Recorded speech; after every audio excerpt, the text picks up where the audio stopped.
Gather round. It's time for your Real Estate Chalk Talk with the Hittner Group. Listen closely as your coaches discuss the culture, the economy, and the political scene, and how it affects your home and your real estate investments. Real Estate Chalk Talk is where you learn the science of buying and selling real estate and the art of living in your home. Your education begins in 5, 4, 3, 2, 1. Hey, welcome to the program. This is your Real Estate Chalk Talk with the Hittner Group, 612-627-8000. That's the big number to call, 612-627-8000. HittnerGroup.com, Hittner Group. That's all one word, kids. HittnerGroup.com. Give us a ring-a-ling-a-ling. What's that eyebrow tick up for you? Nothing? No, you're doing a great job. Thank you very much. Okay, give us a ring-a-ling-a-ling. We'd be happy to have a chat with you. And, of course, that conversation is with no cost and absolutely no obligation. All right, here's the big report, kids. Fall report, 7-county metropolitan area. Active listings, 7,400 active listings on the market. 7,466 to be precise. Okay. Down just 3% from last week. Because they sold or because people pulled them off? Just because we're coming into fall market. Pulling off, good point. A lot of cancellations. Cancellations, properties being withdrawn from market now, running at about 360-ish a week. Really? Coming down as people kind of get bailed out for fall. And they have... That's not... Do you think that's wise, though? Well... I guess if they don't have to sell... But we've got a lot of people that are putting homes on the market right now, trying to get people to buy them yet before Christmas. And actually not. Actually not. I mean, the opposite is true. We're going to be down by Christmas time, or by first of the year, we'll be down to probably under 5,000 homes. We'll go under 5,000 homes. At the beginning of the year, it was 4,800. Yeah. Homes on the market. So it drifts down. Probably just the people I'm talking to. The people that are putting their home on the market at this time of the year are people who are serious about selling their homes. Mm-hmm. So we don't have many testing the waters. Plus, it's a family-driven thing, too. I mean, stop to think about it. If you have young kids in school and, is this the time of the year that you're thinking about putting the house on the market and changing homes? Probably not. Mm-hmm. I mean, it's probably going to be more of the empty nester market. We have quite a few ramblers coming on the market now just because... this seems to be a time when people are like, I'm out of here. And now the house is empty and staged and ready to go, and they're down south, and it's easy to market and pretty good time of the year. So if you're looking at buying a rambler or buying a one level, it's a great time because I think that percentage-wise, you probably have a pretty good selection. Yeah, and again, if they're on the market right now, they're serious. Or they're coming serious. On the market. Mm-hmm. What are you finding? We do have some layover, though. Homes that haven't sold over the summer that are sitting there. Market times are kind of dragging on a little bit, 45 days, 60 days plus on a lot of properties. It's not uncommon to see houses sit on the market for that period of time right now. Average for the ones that have sold the pendants, 38.1. Yeah. Really? Days on market for the ones that pended. So that means, to your point, there's a lot of them that are sitting out there. Yep. Yeah, they're if going that's 60 your average. Mm-hmm. That means you got some that are certainly sitting there 60 days plus. Yep. That are on the market. What are you finding, Senior? You do a lot in the probate world. Is that seasonal? Does that come and go? Anybody in terms dying, of listing? seasonally dying? Or It's not seasonal. No, not seasonally dying, but them putting the homes on the market. Thank you for that. You're welcome. Typically, it's my position to provide comedic relief on the show. Yep. So. It is. Actually, death is seasonal. So you'll have a lot of people who wait to die until after the holidays. Sure. They have that. It's true. I know. There's truth to that. A little bit. They hang on. One more Christmas, and after that, then ready to. It seems like a long time till the next one. I was just calling. No, no, it's pretty. I feel that way right now. Pretty steady. Yeah. And we find that there's two ways that when people pass, and they got to go through about 6 months of. They're fighting over the silverware and, this, that, and the other thing. And then they got to go through the probate process and that kind of a thing. So that's about 6 months. Okay. And then after that, many, depending on the time of the year and the sophistication of the seller, sometimes they'll say, something, maybe we'll wait till spring or, Okay. But an empty house in Minnesota, not fun. Yeah, that's why I was curious Yeah. if you more came on right now just to try and get rid of it by the end of the year. If You there's have any that- tax consequence, anything going on that way. Yeah, you have that too, but not really. I don't think that the tax That's not consequence driving is usually a anything. driving force Okay. there. It's more the family situation of what's going on there. And a lot of them, they got one of the kids maybe is in the house, or the grandson is in the house, or something like that, and so he's going to stay there maybe until he gets out of college or something like that. I mean, Yep.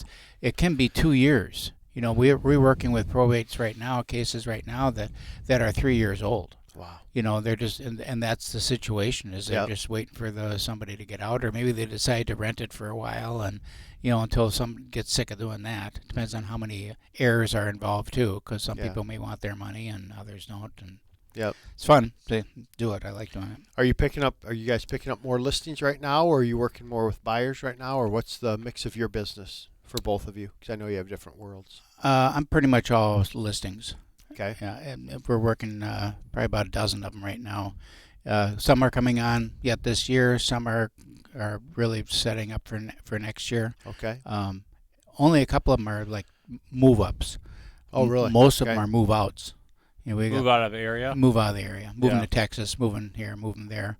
A lot of relocating out of Minnesota, getting out of Minnesota. And that's what I have too right now. And I think it's in effect of the market when people aren't making those like move up moves or lateral moves right now because of where interest rates are. Mm-hmm. If we can see those change a little bit in the first quarter of next year, I think Yep. that'll help drive some more of that type of activity again. First-time home buyers for sure too. I have a couple Yep. of first-time home buyers. First generational situation too. Oh, nice. Referral from a past client, Omar, who used to rent the townhouse from us Okay. over in Eagan. And we sold it to him. Yeah. And he's got a whole story. Anyhow, I've talked to him a lot over the last 5 years or so. But his folks are going to buy a place, and they English is not their first language, so he's going to help out with the Great. transaction and That's stuff. great. So that's fun. And then a couple other first-time home buyers. I think first-time home buyers and downsizers and people moving out of state, that kind of need-based, deaths, divorces, births, and people need All more that space, stuff. things Yep. like that is more commonly what I'm spending my time on. Cool. If you guys are looking for a Rambler, I do have this Rambler that is quiet listing, so it's going to be kind of just marketed like this by word of mouth for the Okay. balance of this year. It'll go live in the MLS next year, but it's a lovely Rambler, brick on all four sides, $725,000. Beautiful property on an acre. The lot across the street from it just went up for sale. There's still a lot over there, acre lot. Was Wow. that the plan to begin with, or did you Yeah. guys switch gears on No, that? that was kind of the plan. Okay, so you weren't going to list it in the fall here and No, get her going? it's listed but withheld. Yeah. And so anyhow, $330,000 for this lot across the street, Wow. a 1 acre lot in Eagan. So that'll be $1.3 million house built, something like that when it's Jeez. all said and done. What do you think about that price for the lot, $330,000? That's a little rich, I think, but Is it? yeah, I mean, Seems rich, doesn't it? yeah, but maybe not. No? No, maybe not, because I've looked at lots. I mean, lots are, if you're talking about acre or something, a big lot like Yeah. that, $250 is like cheap. for sure it would be. Yeah, yeah. What do you think? You seem to think that Yeah, I think that's it's a reasonable Yeah, price. I think around $300,000 probably is fine for something like. Would be good actually for Yeah. something like that. Yeah. When you look at some raw developments, when you're Mhm. going in there and you're like, oh, you can get this small little lot for 2.25 Right, or whatever it right. is. Premium Yep, and you can get a little bit more space for on another one 75K. acre, right? There's probably some dirt work there that's going to go into it, I'm sure, and but so not. But getting that's, facilities and all that that balance stuff. on 1 acre is pretty easy to balance that. So Yeah, you don't have to do any trucking or anything. and it's not going to be that'll be a big home. yeah, That's oh yeah. built there. Yeah. Real quick, we got 2 minutes left. Give me a summary after the election. How will that impact the real estate market, do you think? I think that you'll see for sure rates will come down next year. Now I think that's just a given. Rates are going to come down. Inflation's going to definitely come down. You're going to see gas prices drop. We'll get gas prices, I bet, in the low $2 a gallon to even maybe under $2 a gallon by the end of next year. That's just what I think. Everything will be better. Grocery prices will come down, but disposable income goes up. So when you pair disposable income going up with cost of living going down, now you've got some discretionary moves that can take place, and some of these people who have been waiting to to move up to sell the split entry home and move into a bigger 2-story as their kids grow, and their friends come over. They just they're all bigger and they just need space. Yeah. You're going to see some of that activity taking place, and I think you'll see interest rates in the low 6s by the end of next year, maybe even in the high 5s. That's just what I think. Okay. All driven by market conditions and by cost of living. Not bad. Hope so. Fingers crossed. Survive until 25. That's what we've been saying, and 25 is here. So right around the corner. Right around the just corner. after this quarter, we'll be there. That's great. All right, that's it for this first segment of Real Estate Chalk Talk. You can log on to our website, hittnergroup.com, HITTNER group.com. There you can search for properties, check your home value, or connect with us online, all at hittnergroup.com. 612-627 is our phone. 612, what is it? 612-627-8000. There you go. Is our phone number. I'm usually the one that screws that up. 627-8000. Give us a call anytime. We'll be right back.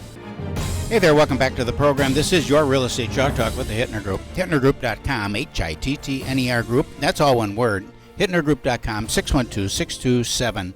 612-627-8000. Give us a ring-a-ling-a-ling. Okay, I got Jeff Lane on the program today, Innovative Basement Authority. I met Jeff because I don't have a basement. My house is built on a slab. But I have a large foundation with a huge patio that wraps around the back of the property, and it's undulating. You know what undulating means, Kelvin? Not level. Not level. Moving. And it's heaving here and fro. I had another competitor company came out probably 5 years ago, and did whatever they did, moved it back, leveled it all out, and within 5 years it's back sinking around, kind of back the way it was. So is water running towards the house, or you just want it smoother? Well, both. So water is running towards the house, which makes me very nervous, especially around the back entryway where you get worried about your foundation, because you got water running up against the house, freezing, all that stuff can cause some serious damage.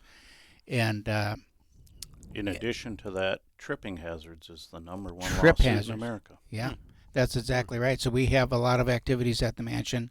The caterers come around to the back, and they can't even roll their carts. They hit a bump and the stuff goes flying and all that. So I wanted it so that you can wheel the carts around, and so I called a number of companies and had so I could get doing my due diligence. You were just Googling or what? Yep, I just Googled concrete leveling. Okay. And Innovative Basement Authority. Almost didn't call them because it said basement, but then I went to their website and that's good to know it. And I saw the concrete leveling on there, so I thought, okay, I'm going to give them a ring-a-ling-a-ling. So they came out, and I was so impressed with Jeff that I asked him to come on the radio show and explain the process and on how it was, because he was the most thorough one in explaining how it's done, the technology that they use. And I'm just going to let you go with that, Jeff, and just kind of walk me through like you did with me and explain the process. Sure. So as it pertains to the concrete sidewalks and driveways and things like that, are you familiar with the term mud jacking? Sure. So mud jacking was the original way they developed to do that. Old school. Yeah, it was a slurry of Portland cement, fly ash, water. And you drill a hole in, then you just pump it in, and then it raises things up. And what it is it's a hole about the size of a pop can. Mm-hmm. Okay. So it's very intrusive. Obviously, on a nice piece of concrete, you don't want that huge hole. Yeah, and you can see it forever. You can see it forever. Mm-hmm. And it's really hard to fix that hole, Mm-hmm. right, and make it look decent. In fact, near impossible. So, but then also when they pump that slurry underneath the sidewalk, the reason sidewalks settle and move and undulate and things like that is because of two factors, really. It's drying and cracking and shrinking, Mm-hmm. and the second one is moistening and softening. Right. So now you're introducing into soft soil this mixture, this wet mixture, that further compromises the soil, then fills it with something that never actually really gets fully hard. So you add a ton of weight to the soil that you've just compromised, and then something's left in there to stay moist all the time. So therein lies you're basically trading one problem for another, and it's just going to sink again. So this technology was developed. I'm sure you're familiar with the great stuff gap filler that you spray around the windows Right. and doors, and it expands out. Close cell phone. Closed cell foam. It's basically the same chemistry, much denser compound, and as they drill, now it's a little dime-sized hole instead of the size of a pop can, and they inject that in, and it actually packs the soil underneath it before it starts to lift and expand. And it's much easier So to it presses dial in. down, and once it's done Presses. pressing down, it starts. Then it raise. expands out. Okay. So now you've packed the soil like you should.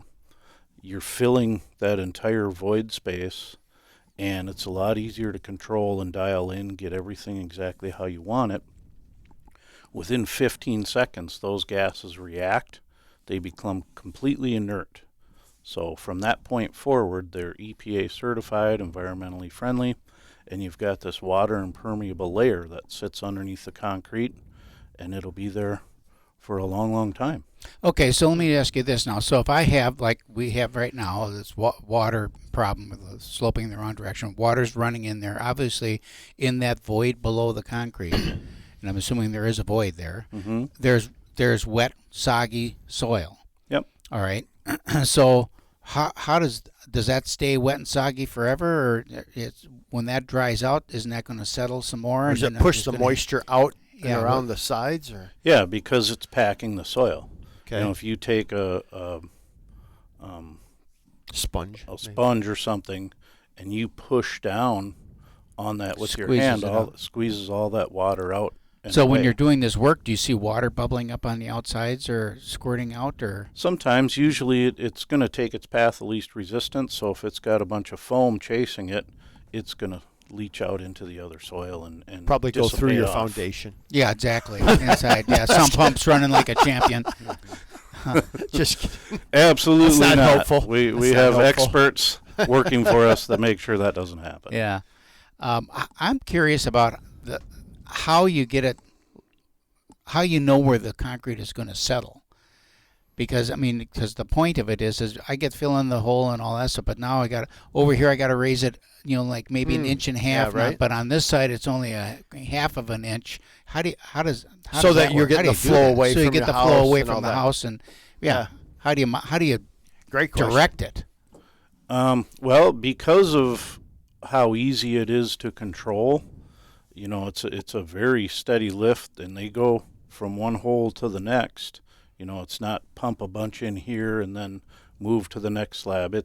There's little dime-sized holes periodically, and our guys at the shop are absolutely artists about where those holes go and Okay. how when they see the slab from the top, they know exactly how they want to tilt it Okay. by looking at it. So it's a little So bit they- here, a little bit over there. Maybe go back and do a little bit more Yep. here. Absolutely. When That's you the layer exact it process. when you layer it in like that, then because it's in so many seconds or whatever it is, it's become inert, and now you put that second layer on top. Does that adhere to that second layer? Absolutely. It does. Yep.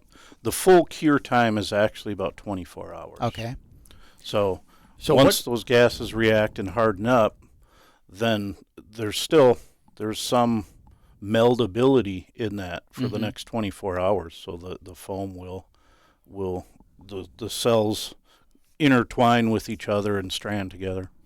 How do you do it though? Because if I was doing it, I can just see what I would do. I would put too much in one, and suddenly I'd have it up here, and then this one I'm getting up, and then it's all All of a just- sudden, you got so next how you're do out there with a hammer beating yeah, it out. yeah, that's what I would end up doing.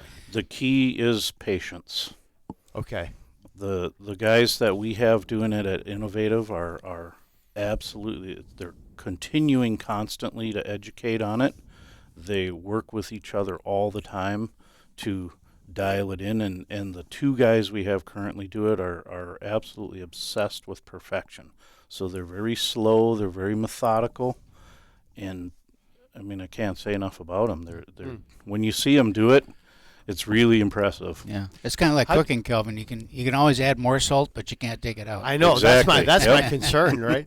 And when you look at like Hittner's patio, it's so large. It's just got to be quite the project to try to level that whole thing out, right? I mean, Well, it's piece by piece. I mean, it's a very large patio space, but it's all individual slabs. Talk about the CAD design then, and how that works and how they approach the project. Well, every project we do will first, when I go out and inspect, I'll do myself a field drawing so I can take notes of exactly how low it is in one spot, how high it is in another, where the cracks are, if it's sinking, sloping from that crack in a certain direction. I'll make all kinds of notes for that. Then from there, I make a CAD drawing of that exact field drawing that I did, so that as the installers go out there to do their work, they know exactly what they're looking at. They can look at this CAD drawing and look at your property and go, okay, I know exactly which slabs are here. In addition to that, before they ever even go out there, we do a process called cover and move, where I actually sit with the installer. We go through all the pictures I've taken. We go through the CAD drawing. We determine clarity on everything. So when they get out there, they know exactly what they need to do, and if they have a question when they're on site, they just call me. Way to get a hold of you is innovativebasementauthority.com, correct? Innovativebasementauthority.com. Yes, you can go to the website. You can go to groundworks.com, which is our parent company, our larger partner, or you can actually call me directly. And what's that number? My number is 612-599-0640. We're going to head out to break. Log on to our website, hittnergroup.com, or give us a call, 612-627-8000, and we'll be right back.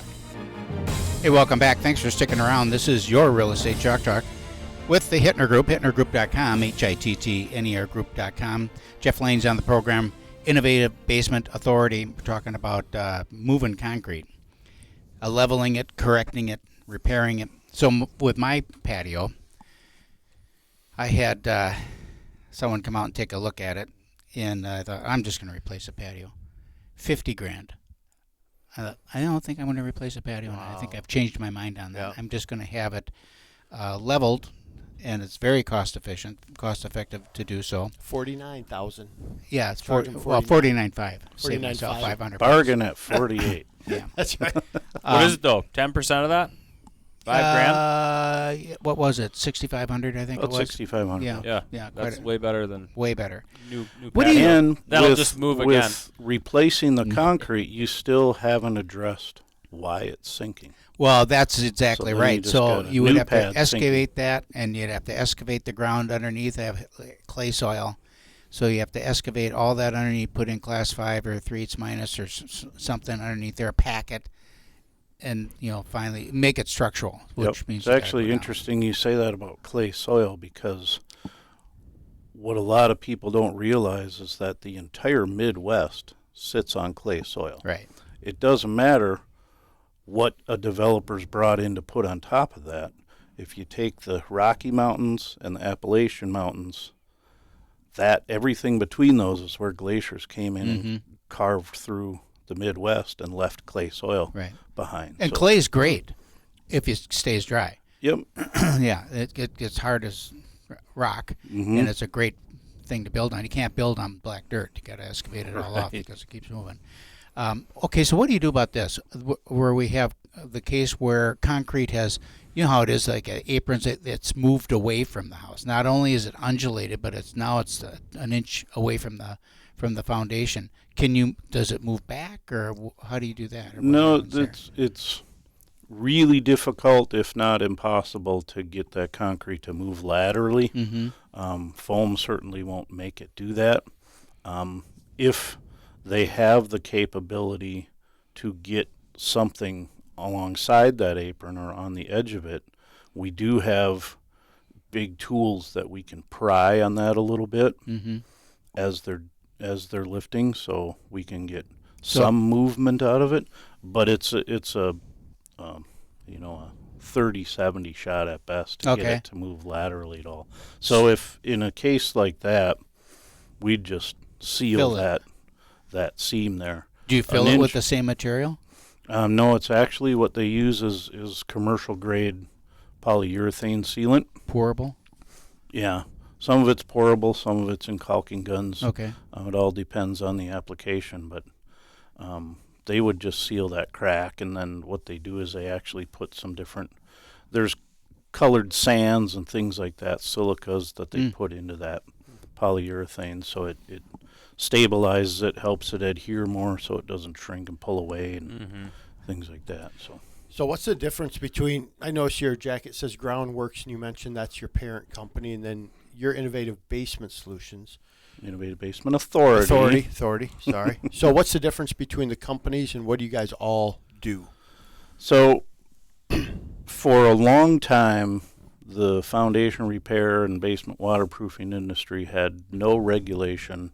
There was no kind of set standard for it. It was guys who thought they might know something about foundations, or an old farmer that maybe fixed his basement that decided to go into business. So there wasn't any real standard for it.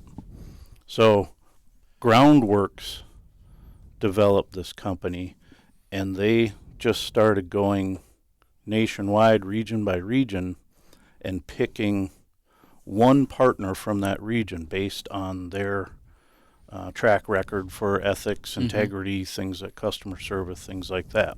So in the Midwest, Innovative Basement Authority is the only company that Groundworks has selected to partner with. So now Groundworks is the nationwide network of these different companies that now all share the same standard of integrity, standard operating procedures, customer service, warranties, things like that. So Talk Groundworks about the is the warranty. parent. Most of our warranties are for the lifetime of the structure, and that's transferable to every homeowner going forward. And that's Groundworks that's standing behind that. That's Groundworks that stands behind it, which is incredibly important because the warranty is only as good as a company who writes it, right? So even if you have a lifetime warranty from Joe's foundation repair, what happens when Joe retires Right, and moves his to Florida, kids don't want to take over the business, right? Then all those warranties all bets are off, right? So the importance of Groundworks is they're a huge company with deep pockets and a long-term management strategy. So you know that warranty's always going to be there. Let's switch gears a little bit. I actually called your company about 6 months ago to have you guys in for a basement water issue. It was a relatively new build home. It was maybe like late 2018, 19, something like that. So, full waterproofing that you would expect from a newer construction, sump pump, drain tile, etc. There was a lower level shower, and there was some water sitting in like the bedrock, or not the bedrock, but the rock that is below that. And so we had you guys in. You did a great job, just really providing information for the buyer that everything was okay. We scoped the drain tile system. We did all kinds of things to assure that buyer that there was nothing wrong with the water where it was. It was actually below where the drain tile was that it was sitting. So aside from just sucking the water out, it's probably going to come back in there, and it was a non-issue. But not to talk about that specific scenario, what other things does your company do? You've mentioned foundation repair. Are you repairing cracked foundations, kind of heaved foundations, the waterproofing in an older home? Talk through all your services, not just the concrete leveling. Yeah, so we do the concrete leveling, obviously, which, being Innovative Basement Authority is a little bit of a misnomer, that we're actually the best there is in concrete lifting and stabilizing too, but we do basement waterproofing. We do foundation repair, which involves cracked or bowing walls. Bowing walls indicating that there's hydrostatic pressure pushing laterally on the wall. And then sinking foundations, which would be indicative of broken footing or too much weight over that foundation, or voids have washed out underneath the footing and things like that. So then there's nothing for that footing to sit on, so then it cracks. So we can actually, what we do is we put a piece of angle iron on the bottom of the footing Oh. and weld piers to it, and then those piers are driven down to bedrock or load-bearing strata so that it takes the soil out of the play. Now that foundation is sitting on bedrock rather than on the soil. And going nowhere then. Going nowhere ever, Yeah. right? And Wow. that's guaranteed. Nice. That's So really good. you said basement waterproofing. That's here we have a lot of homes that were built, older homes with no drain tile or anything like that. They want to finish their basement. Then you would go in and evaluate the situation and do what needs to be done to keep it dry. Yep. And that can be, we're a very versatile company, and there are many, many different ways to waterproof a basement. Mm-hmm. There's one way to do it right. Oh. And it is paramount that it's done right if you're going to finish it. Right. Because the last thing you want, even if a company will warranty the repairs if it gets water in there again, what you really want is to be ensured that water's not going to ever get in there again. Right. Because even if they'll pay for the repairs, that's still a huge intrusion to your Sure, for life sure. Right. to pull all that stuff out, and Right. now you're weeks without your finished space and things Mold like that, and issues you're and everything displaced, else. and So do you put it as preventing it from coming in? So it's an outside application or inside application? it's underneath the floor slab, Okay. but it's inside the foundation walls. All right. So the way the system we've developed actually sits on top of the footing rather than down in the mud. Okay. So if you've got a clean system, it's a forever operational. So it's system. still 48 inches down, though. It's sitting on top of the footing. It's on top of the footing Yeah. inside. Inside. So inside the basement wall, we would trench back about Mhm. 6 to 12 inches or so of your concrete floor to expose the footing. Mm-hmm. Then we place that sealed gutter system on top of the footing, do some rock on top of it for additional filtration, and then 2.5 inches of concrete on top of that, and that smooths out with your floor slab again. Okay. So you'll never really know it's even there, except for we're the only serviceable system out there, so we actually have inspection ports that Oh, you can perfect. keep it clean. Mm-hmm. Clean system is a forever operating system. Nice. Jeffrey Wayne from Innovative Basement Authority, innovativebasementauthority.com or groundworks.com. Or groundworks.com. Give us the phone number again. Or you can call me personally, 612-599-0640. Thanks for coming in. Good stuff. InnovativeBasementAuthority.com. InnovativeBasementAuthority.com. This is Real Estate Chalk Talk. Log on to our website, HittnerGroup.com. That's HITTNER Group.com. Or give us a call at 612-627-8000. That number again, 612-627-8000. And we'll be right back. Hey, welcome back. Thanks for sticking around. This is your Real Estate Chalk Talk, big money segment of the program. 651-231-2500. That's Kelvin's number. 651-231-2500. Give him a ring-a-ling-a-ling. Kelvin, big election just took place. Yep. The greatest election in history. Of all history. Of all history, of all All term. histories of every country, all elections? all nations, all historical Okay. in the world. What's the ever. impact? Rates fell down overnight. Just 3.5%. Lock them in. lock it. Lock it. What's happening? Rates went up. Oh, they did. Super. Yeah, perfect. So, other than that, Market goes up, rates go up. market went up. This morning I'm just watching the market right now. We're better by like 32 ticks. So, Okay. it's starting to come back. Bonds and stocks are both competing for the same investment dollar right now, Right. because when the election looked like Trump was going to win, the stock market, as we saw it yesterday, ended up 1,500 points because there's just he's talking about corporate tax cuts, Mhm. which is good, but then there's inflationary concerns with tariffs, right? So there's this there's this pull back and forth on things, and That's more of a scare tactic. yeah, and they're competing for the same dollars. Yeah. But this morning, thankfully, we saw the market get a little bit better. But getting a little bit better means we'll get back into the sixes. If people are honest and you're not paying points or anything, Right. your 30-year fixed money's 7. National average is 7.13%. In Minnesota, it's about 7.27%. So it's a little bit higher in Minnesota. The headlines, we always hit on some quick headlines. One is, does the Fed still matter? Because as you know, today we have a Fed announcement. There's a 100% likelihood that they'll that they'll lower it by another quarter. So we'll see what happens there. Which wasn't really the expectation 2 weeks ago, No. Nope. right? Nope. So, and then the next headline so what's was changed, Calvin? economic data. You Yeah. know, it's all driven by that. I think I posted this week just that, mortgage rates want to come down. We just need to get through the election and get through all of this stuff. And so I'm happy to see that. The next headline was, please forget everything you think you know about a Fed rate cut.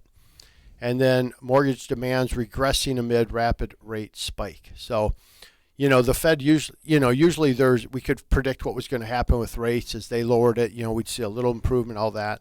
But when we lowered it 50 basis points, mortgage rates have spiked up after I that, just think that the people, whoever the financial people who keep talking about the Fed rate cut, have done a disservice.